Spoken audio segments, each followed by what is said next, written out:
Hello, everybody. I am Teacher Donnie, aka Sergeant English, and today we're going to discuss what do you do when you get nervous taking the IELTS assessment or other speaking engagements. The first thing I want to say is that being nervous is normal. Okay, being nervous simply highlights the importance of what you are about to do. Okay, now understand everyone gets nervous. Everyone does. I get nervous during my public speaking or testing or whatever it is, and the person next to you gets nervous, and when you're up in class and you're giving an oral assessment in class in front of the entire class, look, everybody who stands up there is nervous. Everybody gets nervous. It's absolutely normal. So I'm going to give you four quick pointers on how to overcome the nervousness. Okay, so let's begin. Number one, recognize. Recognize that you are going to be nervous. Okay, recognize what happens to me when I get nervous. You see, nervousness is simply the body's fight or flight response to what you're about to do. Okay, the body will send an adrenaline injection through your body, and for me, when that happens, I start shaking. I'll start shaking, or my heart will start beating. And sometimes my students they tell me all sorts of things. Their face becomes red or hot, or their knees will start shaking, and belly starts feeling funny. This is all normal. This is all normal. And expect it to happen. You should expect that this is going to happen to you. Okay, expect that it is coming. Now, how do you overcome this? If you can, if you have time or the space before your exam, when you start feeling nervous, when you start feeling that adrenaline rush, try to give the adrenaline a place to go. Okay, if you can, jog in place. If you can, I don't know, do jumping jacks, right?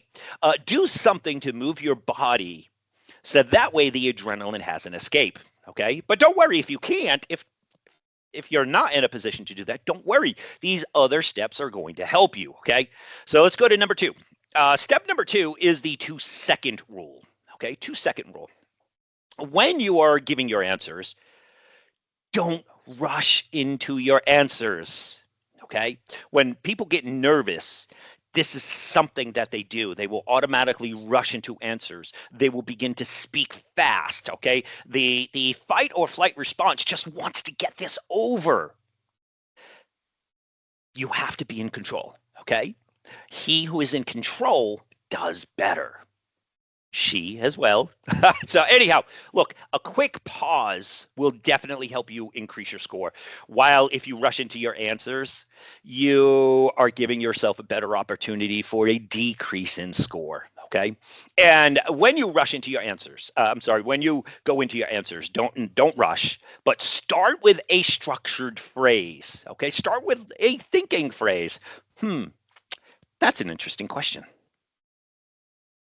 Oh, I would say there are two main reasons for that. See, when you start with one of those structured phrases, what you're doing is you're giving yourself a quick moment or two to think, and you're also using a wider grammatical range and increasing your score versus just rushing into your answer. You might not do very well. You might ramble on. You might repeat. You might over-explain. You might lose your grammatical control. That brings us to point number three.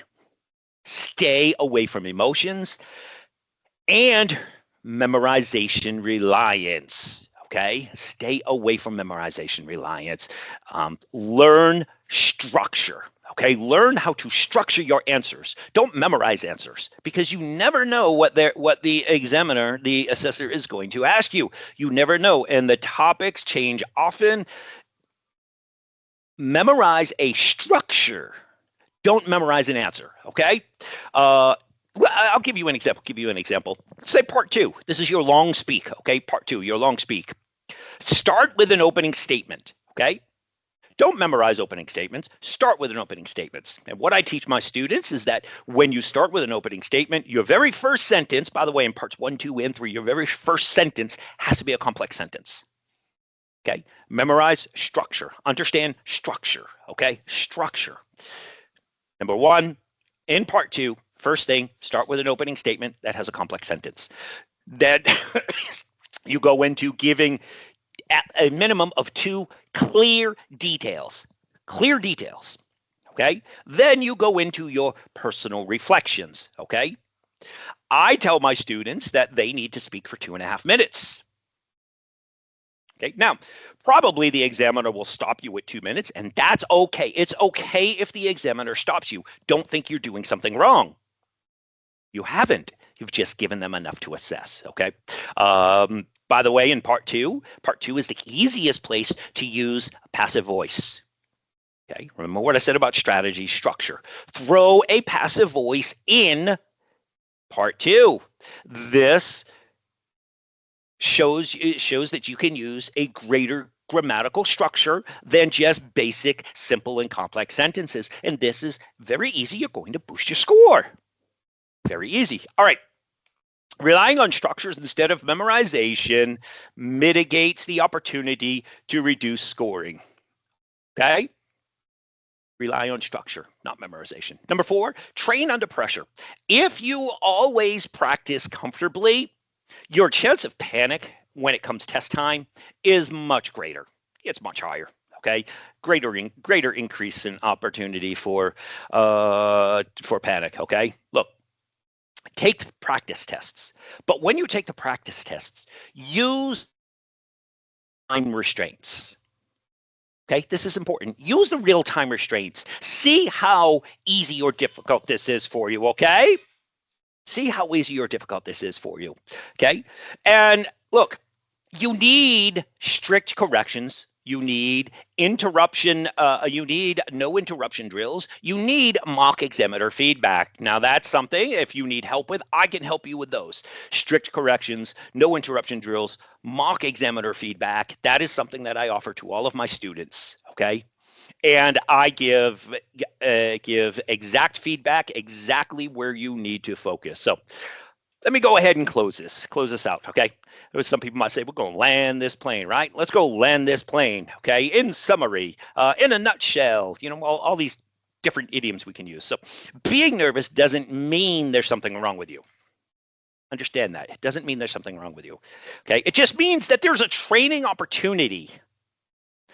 An opportunity to teach you how to handle being nervous correctly, okay? Band 7 speakers, they're not calm, okay? Nobody's calm. They're prepared. There's a difference, okay? So look, if you're aiming for 6.5 or higher, train like it. Train like it. And if you need help, I'm here. So once again, I am Teacher Donnie. Have a great day, everybody. Bye.